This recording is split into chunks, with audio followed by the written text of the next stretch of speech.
Hello, how's it going, everybody? Today we're going to be jumping into chapter 31. Let me just make sure we're not lagging here. Give me 1 second. Let me mute real quick and then I'll check the audio.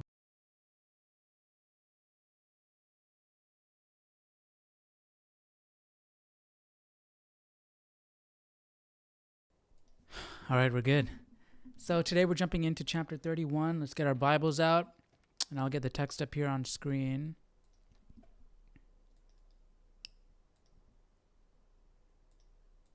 So we've been seeing pretty much the same thing happening over and over again, right? Job defending himself amongst his friends and his friends calling him wicked, saying that the reason why he's going through all this suffering is because he obviously sinned. Why else would God punish him, right? So we last read Job's defense, okay? Job is really struggling. He's trying to reason. He's trying to reason with all of this. So now we're jumping into 31, and it's continuing. So let us continue as well. Let me turn the volume there. All right, let's go. I have made a covenant with my eyes. Why then should I look upon a young woman? For what is the allotment of God from above, and the inheritance of the Almighty from on high? Is it not destruction for the wicked, and disaster for the workers of iniquity? Does he not see my ways and count all my steps? If I have walked with falsehood, or if my foot has hastened to deceit, let me be weighed on honest scales, that God may know my integrity.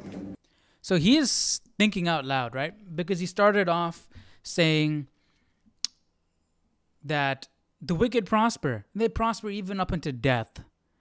And his friends had to argue, that was an argument against his friends who said, the wicked may prosper, but they end up having what's coming to them in the end, And yeah, so Job argued that, there are people who are wicked who prosper throughout their entire lives, and it's not fair.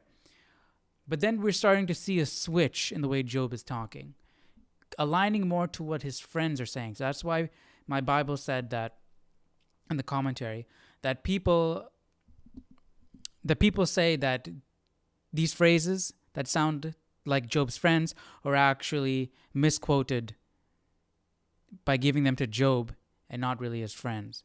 But I don't know, the way things are phrased, they seem to be phrased as responses, and I feel like it's probably that Job is literally just speaking out loud. Like in times where we want to believe something, or we don't believe something, but we know it's true. We literally say it to ourselves, trying to convince ourselves of it. I feel like that's probably what Job is doing. He's trying to reason with it. He doesn't understand why God is punishing him, right? He's saying, is it not destruction for the wicked and the disaster for the workers of the iniquity? Does he not see my ways and count all my steps? He knows that God can see his ways and count all his steps. So why is he asking these questions? He is speaking to himself.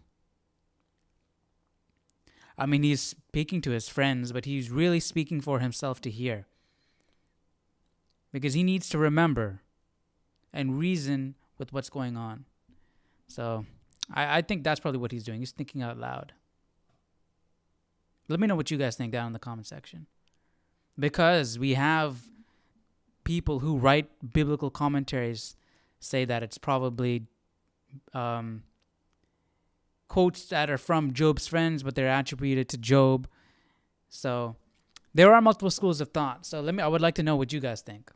The scales, that God may know my integrity. If my step is turned from the way, or my heart walked after my eyes, or if any spot adheres to my hands, then let me sow and another eat. Yes, let my harvest be rooted out. If my heart has been enticed by a woman, or if I have lurked at my neighbor's door, then let my wife grind for another, and let others bow down over her, for that would be wickedness. Yes, it would be iniquity deserving of judgment. For that would be a fire that consumes to destruction and would root out all my increase. If I have despised the cause of my male or female servant when they complained against me, what then shall I do when God rises up? When he punishes, how shall I answer him? Did not he who made me in the womb make them? Did not the same one fashion us in the womb? If I have kept the poor from their desire, or caused the eyes of the widow to fail, or eaten my morsel by myself, so that the fatherless could not eat of it, but from my youth I reared him as a father, and from my mother's womb I guided the widow. If I have seen anyone perish for lack of clothing, or any poor man without covering, if his heart has not blessed me, and if he was not warmed with the fleece of my sheep, if I have raised my hand against the fatherless when I saw I had help in the gate, then let my arm fall from my shoulder. Let my arm be torn from the socket. For destruction from God is a terror to me, and because of his magnificence, I cannot endure. If I have made gold my hope, or said to find gold, you are my confidence. If I have rejoiced because my wealth was great and because my hand had gained much.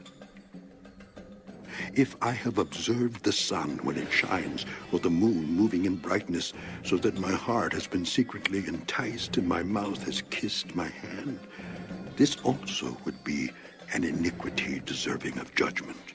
For I would have denied God who is above.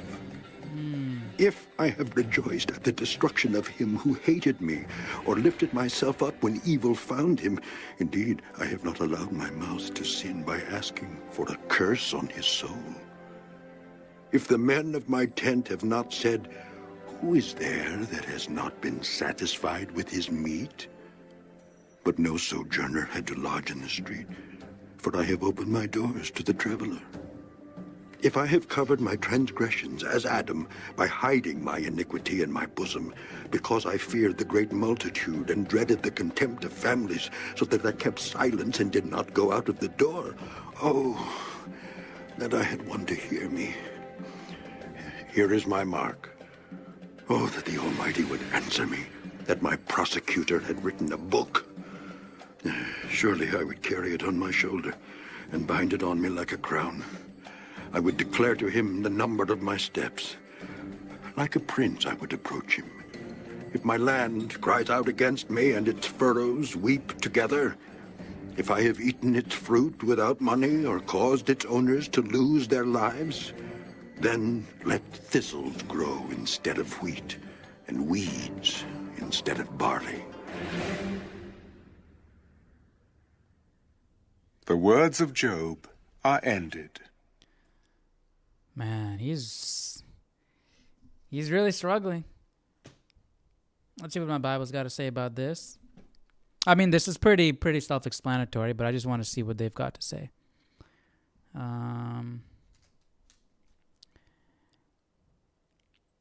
Job's oath of innocence contains curses that he invites God to impose if he is to find Job guilty. Thus, chapter 31 corresponds structurally to Job's curse against his day of birth in chapter 3. It bears a general similarity to the oath of clearance, widely used in ancient Mesopotamia. In this oath, an accused person would swear his innocence at a trial. However, the ethical content of Job's confession, with its emphasis on inward motivation and attitude, is unique and unparalleled until Jesus' Sermon on the Mount. Yet, in this oath, a hint of pride creeps in, setting the stage for the speeches of Elihu and the Lord. This verse begins Job's oath of innocence. Verse 1 is then. When Job made a covenant with his eyes, he wisely recognized that the eye is the main avenue for temptation. Let's go back so we can see. and also here in chapter 5, if I have walked with falsehood, or if my foot has hastened to deceit. The word if was a part of a formula used by accused persons to swear their innocence. The full oath formula was in effect, if I am guilty of this crime, may God impose that curse. So like an if-then statement. Because of hesitation without speaking a curse, the person swearing the oath would normally use an abbreviated version. By contrast, Job's daring use of the full formula 4 times demonstrates his confidence that he would be acquitted. Job implies that he had been fairer in listening to the lawsuit of cause of his own servants than God was being with his complaint. That's in 13. If I have despised the cause of my male or female servant when they complained against me, what then shall I do when God rises up? When he punishes, how shall I answer him? Did not he who made me in the womb make them? Did not the same one fashion us in the womb? If I have kept the poor from their desire, or caused the eyes of the widow to fail, or eat a morsel by myself, so that the fatherless could not eat of it. But from my youth I reared him as a father, and from my mother's womb I guided the widow. Job claims to have satisfied the desire of the poor, possibly in contrast to God's refusal to give Job a fair hearing before him.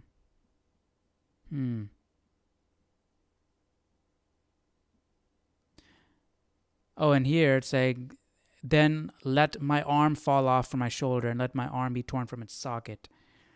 Apparently, the loss of an arm in ancient society usually meant the loss of income, respect, and even life itself. Or it could just be, meaning maybe that's from, like, they needed their arms to work.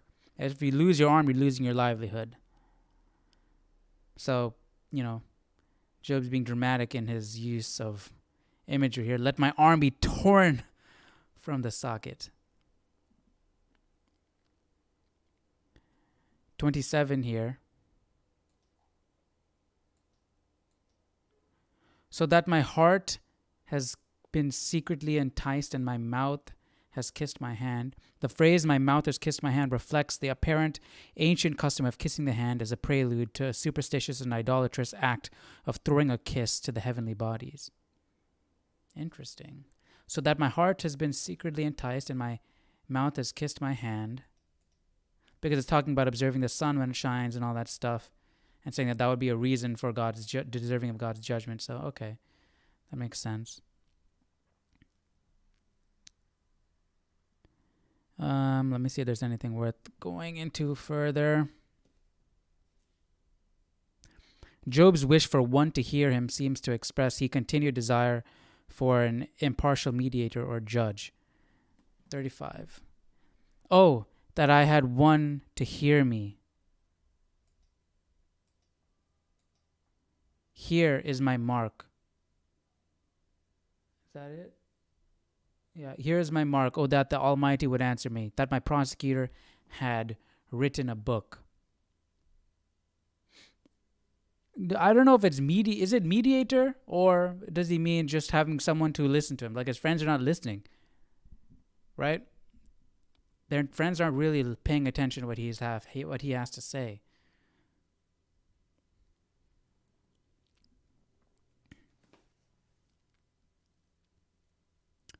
Job's mark refers to his written signature attached to his oath of innocence. Okay. He seeks a subpoena to compel God, the prosecutor, to answer him with specific charges, or perhaps an acquittal in a book that is a legal document. Hence, Job is arguing that God has not been following the proper court procedure. Job believed that the written charges would be so few, if any, that he would wear this document proudly on his shoulder. Job declared to God the number of his steps or give account of his every act and thought. His idea of approaching God like a prince shows his confidence that he will be vindicated, but reflects a lack of humility. Yeah. Well, he's in so much pain, he's probably just tired, An attitude that the Lord himself will address. The words of... Okay. Yeah, okay. Dang. I mean, you can't really blame him. I mean, sure, he shouldn't be acting with this attitude, but... Come on. We would be a whole lot worse if we were in his position. Be acting a whole lot worse. So these 3 men ceased answering Job, because he was righteous in his own eyes.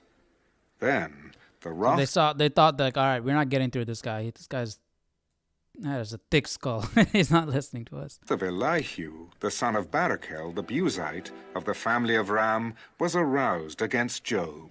His wrath was aroused because he justified himself rather than God. What, he just some guy just overheard? Probably just got standing around just overhearing. Then the wrath of Elihu, the son of Barachel, the Buzite, of the family of Ram, was aroused against Job. 32. Elihu was of the tribe of Buz, and of the family of Ram, perhaps an ancestor of King David. See Ruth 4:19. His name means he is my God. Elihu was angry about what both Job and his friends had been saying. Like the other friends, Elihu thought that Job had only justified himself. Well, that's what he is trying to do. That is what Job is doing.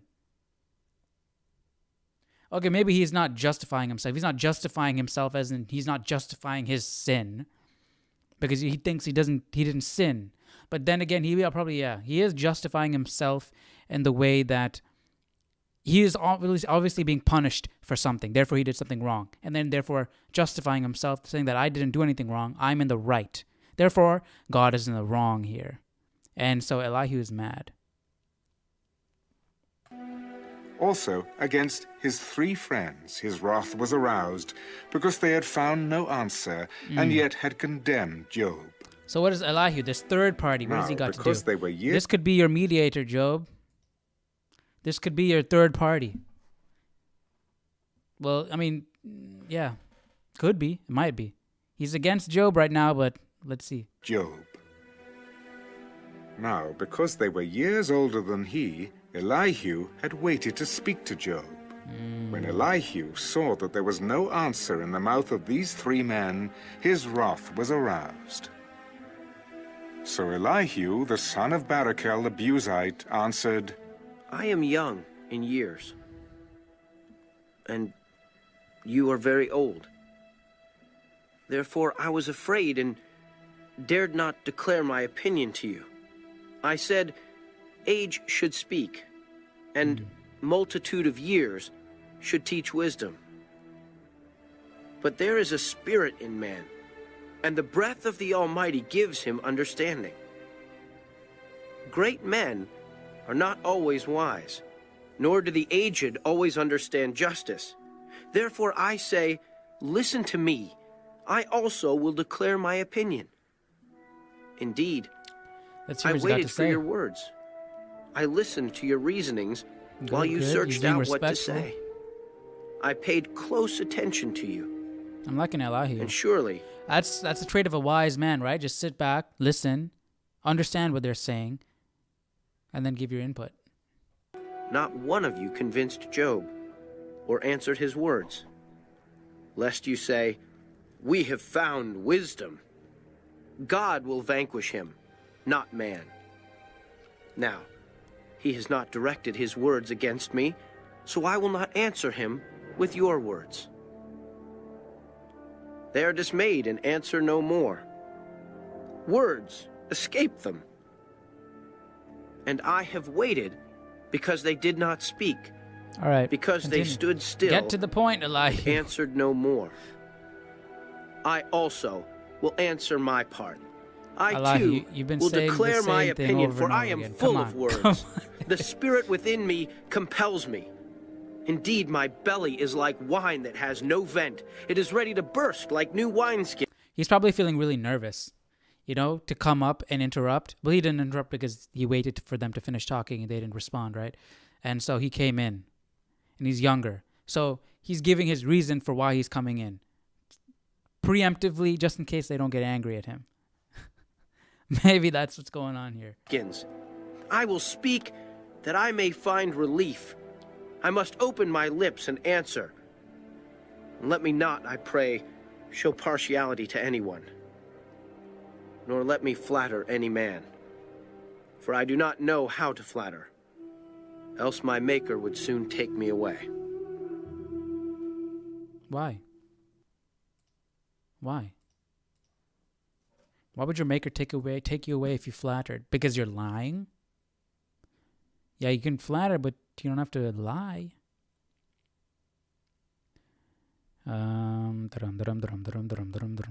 Where is this?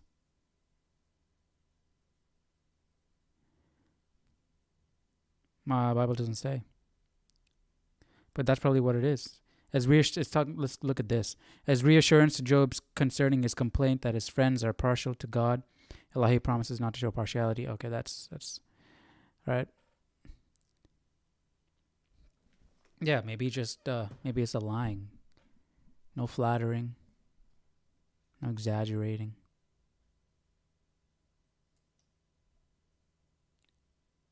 That's probably why he wasn't going to be partial, He isn't going to change who he is, but he's saying just for somebody, be partial to somebody. Right? Stay true, stay honest.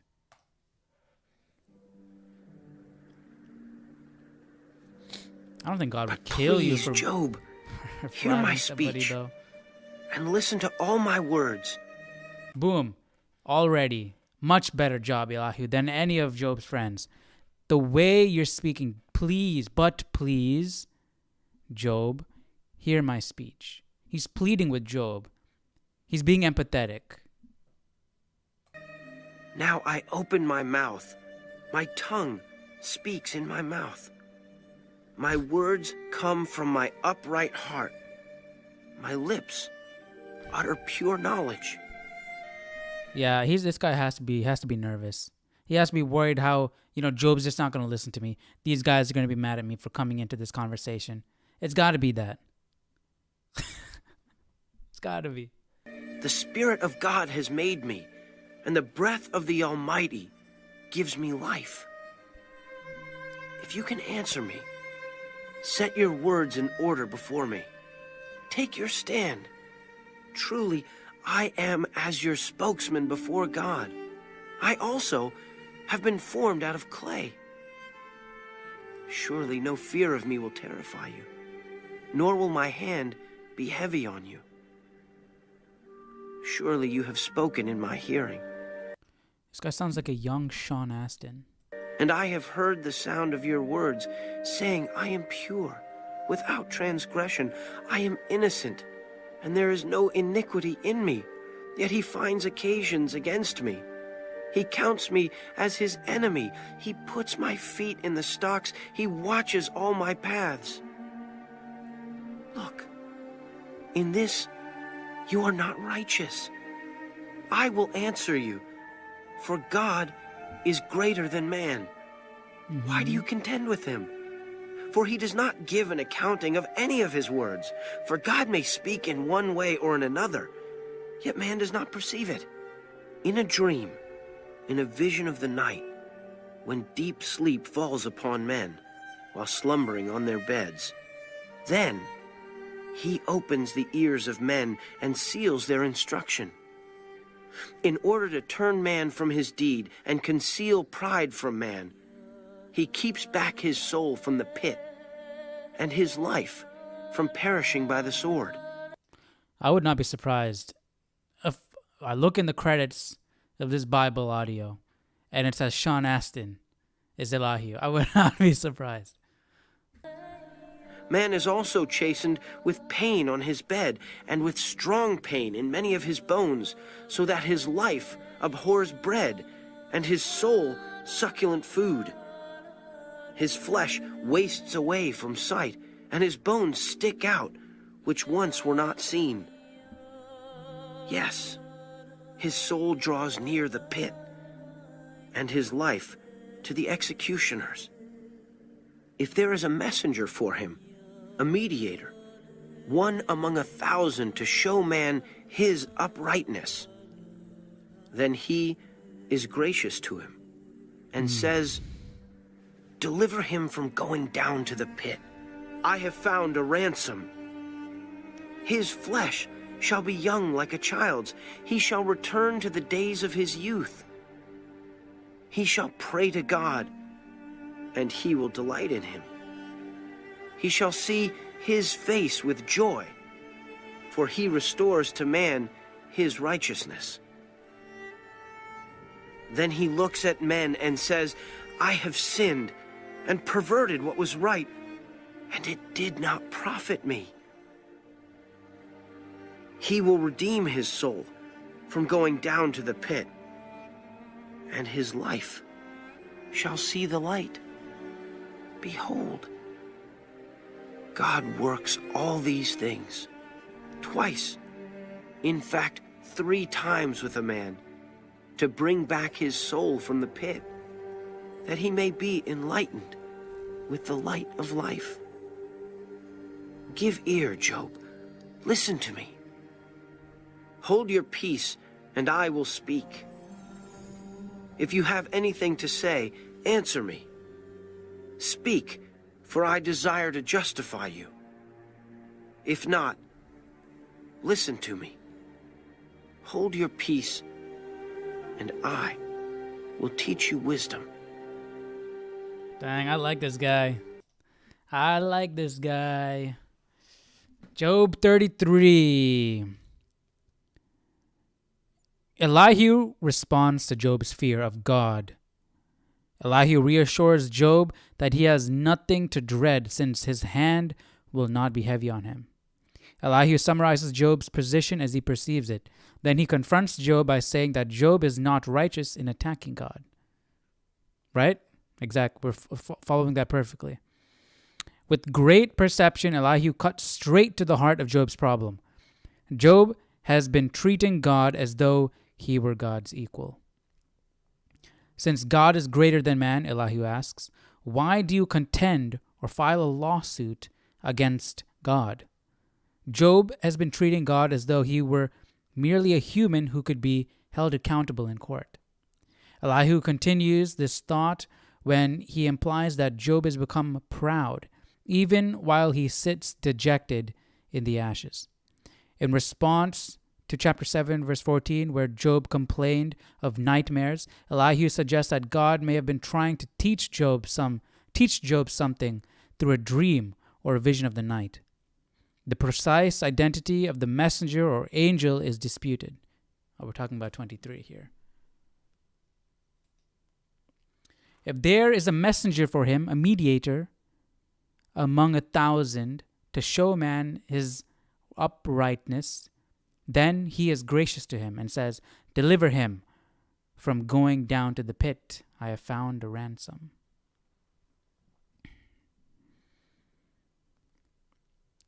God may have employed this figure as a mediator to address Job's need for an impartial arbiter and to contradict Eliphaz's counsel of 5:1, the intercessory role of this messenger to lead Job to repentance sounds much like the role Christ would play. That's exactly what I was thinking when I read this.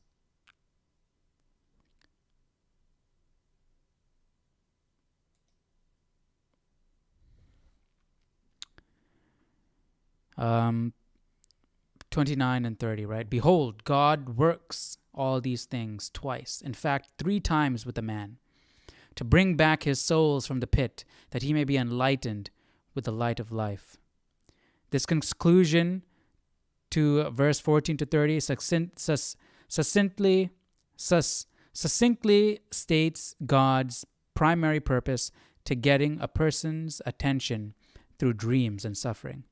He wants to keep him from the pit, that is the grave and hell, and give that person the light of life, a meaningful life.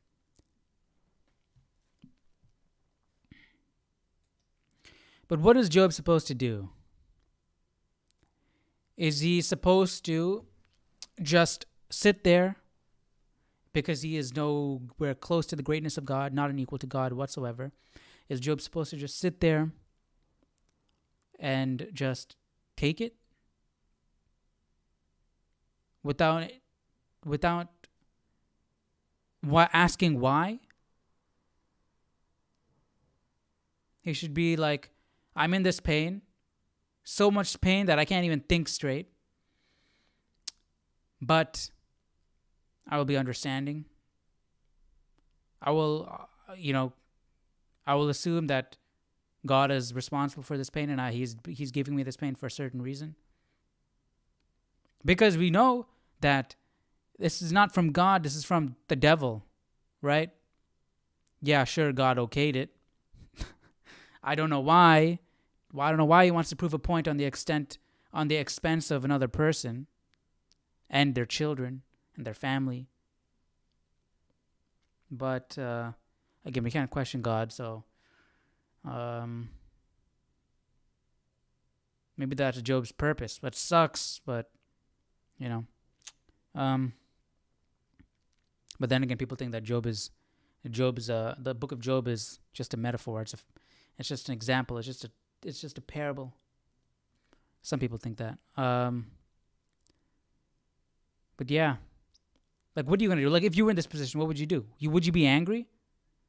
Would you be angry with God? Would you try and reason with God? Would you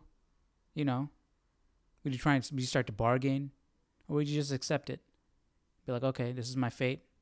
This is what God has wanted. This is what God wants from me. I don't understand why. I'm just going to take it and just survive. Live till I don't know how long I'm going to live. Just going to continue. My life will feel empty. Not empty because you have God, but my life will feel, I don't even know, man. Like, he's living life, but he doesn't know how long he's going to live because he thinks he might die, or maybe like, when is he going to die? He doesn't know. Like, what's the point? I mean, that's everybody. We don't know when we're going to die, but how long is he going to suffer? He doesn't know. He just has to take a day at a time, suffering. He doesn't know why he's suffering. He doesn't know for how long he's going to suffer. He doesn't know how much more suffering is going to increase or decrease as the days go by. He just has to trust in God completely. That's hard. That's very hard.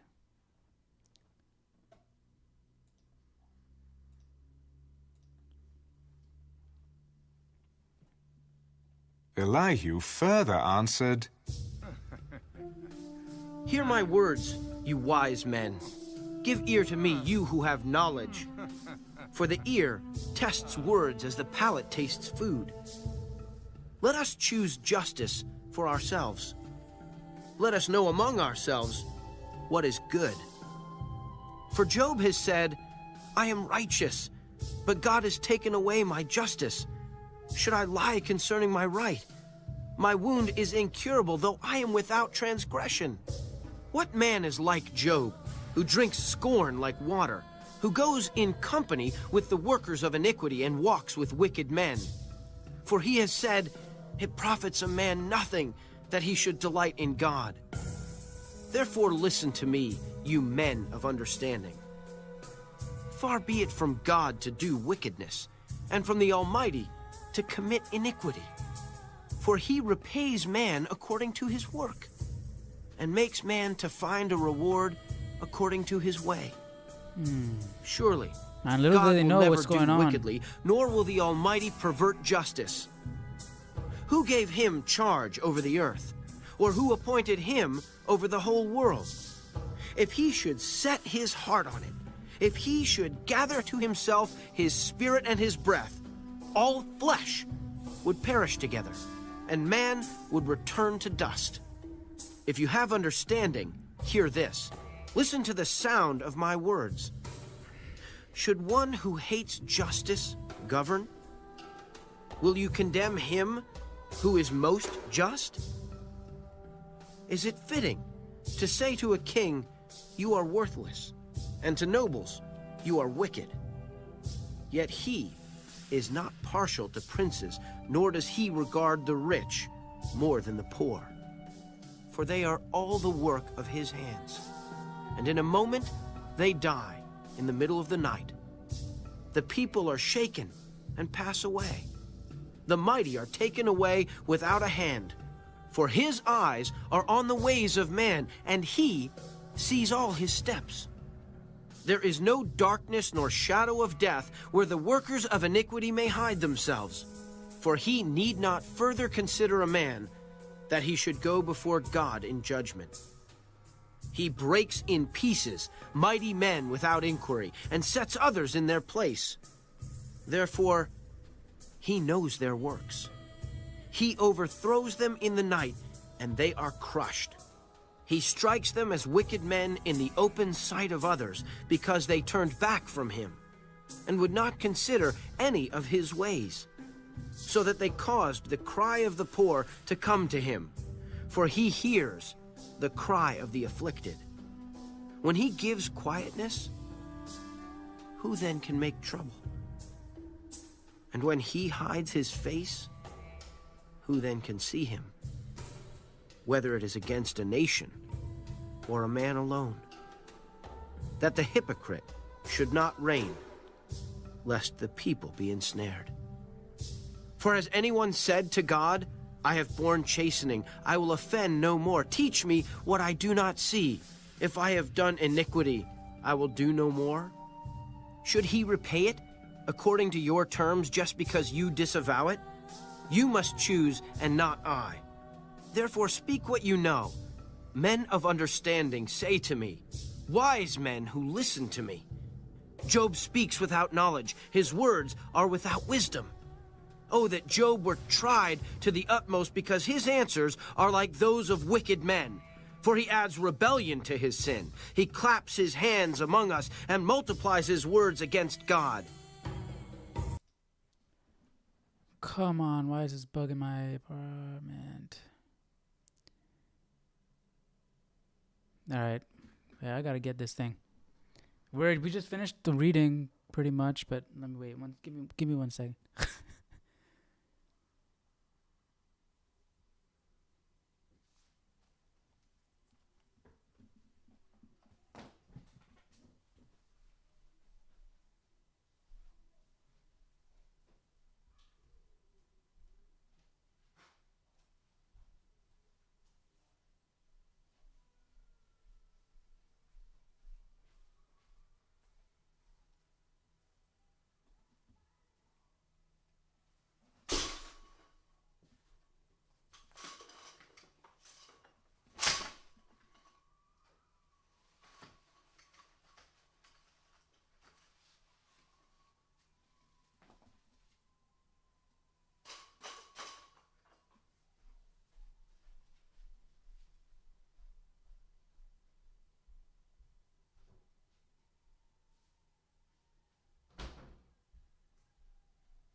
Okay. All right. So, Job, Elihu. So, Elihu, come on. All right. So, do you think that Job, according to your logic, Job has to be a sinner? Right? He's saying here, because his answers are like those of wicked men. Okay, let me see what this commentary is saying. Because according to Elihu's argument, that means Job had to have been a sinner. Why else is he going through all this? Elihu addresses you wise men. Probably a sarcastic reference, obviously, to the three friends whose wisdom, or maybe not sarcastic, because he's being very respectful, whose wisdom he had belittled in those previous verses.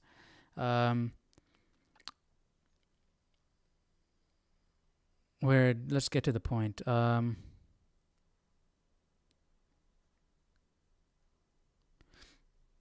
Perhaps in response to Job's charges in chapter 9, Elihu defends God's impartiality according to the traditional retribution dogma. God will justly punish the wicked. Elihu defends God's justice by siding with Bildad against Job. Elihu addresses Job directly in verse 16 to 33, as indicated by the singular Hebrew verb translated here. All right. Let's get to the important stuff.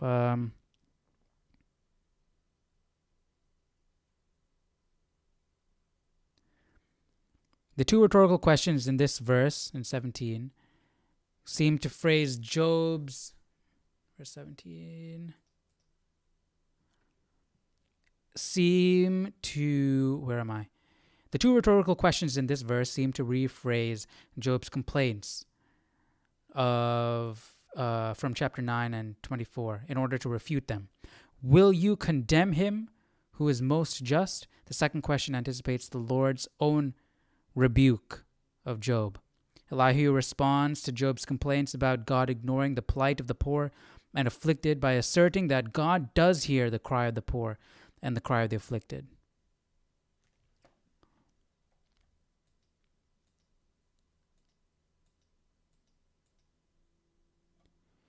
So that they caused the cry of the poor to come to him, for he hears the cry of the afflicted. When he gives quietness, who then can make trouble? And when he hides his face, who then can see him? Whether it is against a nation or a man alone. But what Job's point was, the people who are poor, people who are needy, people who are in trouble, a lot of times they pray and nothing happens. Why? I'm praying for God to relieve me of this pain because I don't even know why I'm going through this pain. Nothing.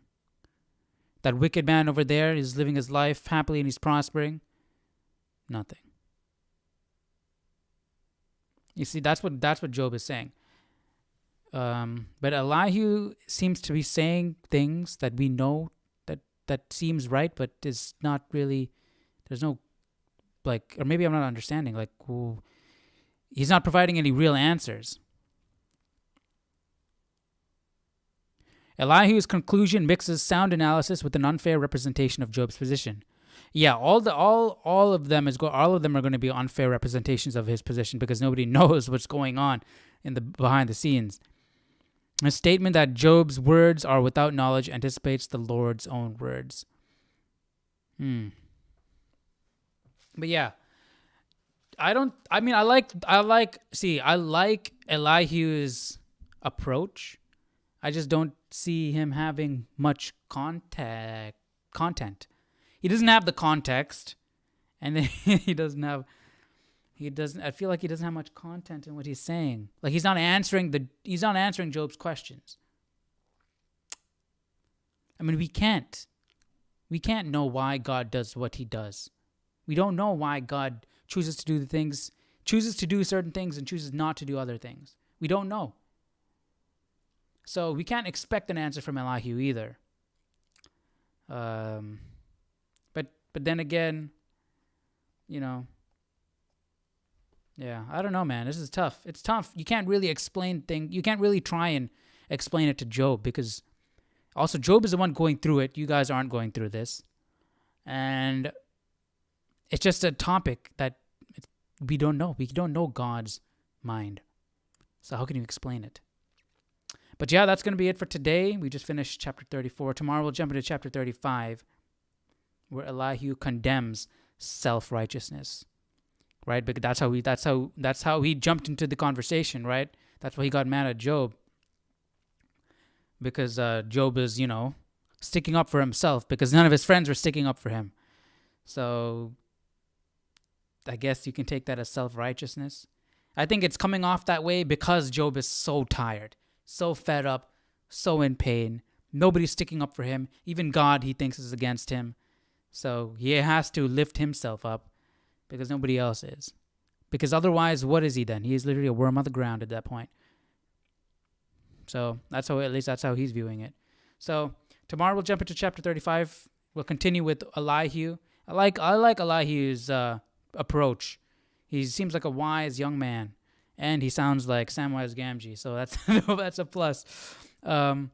But yeah, let me know what you guys think about what we just read today, and let me know down in the comment section. And I will see you guys tomorrow for chapter 35. Hope you guys have a great rest of your day, and I'll see you tomorrow. Take care. Bye-bye.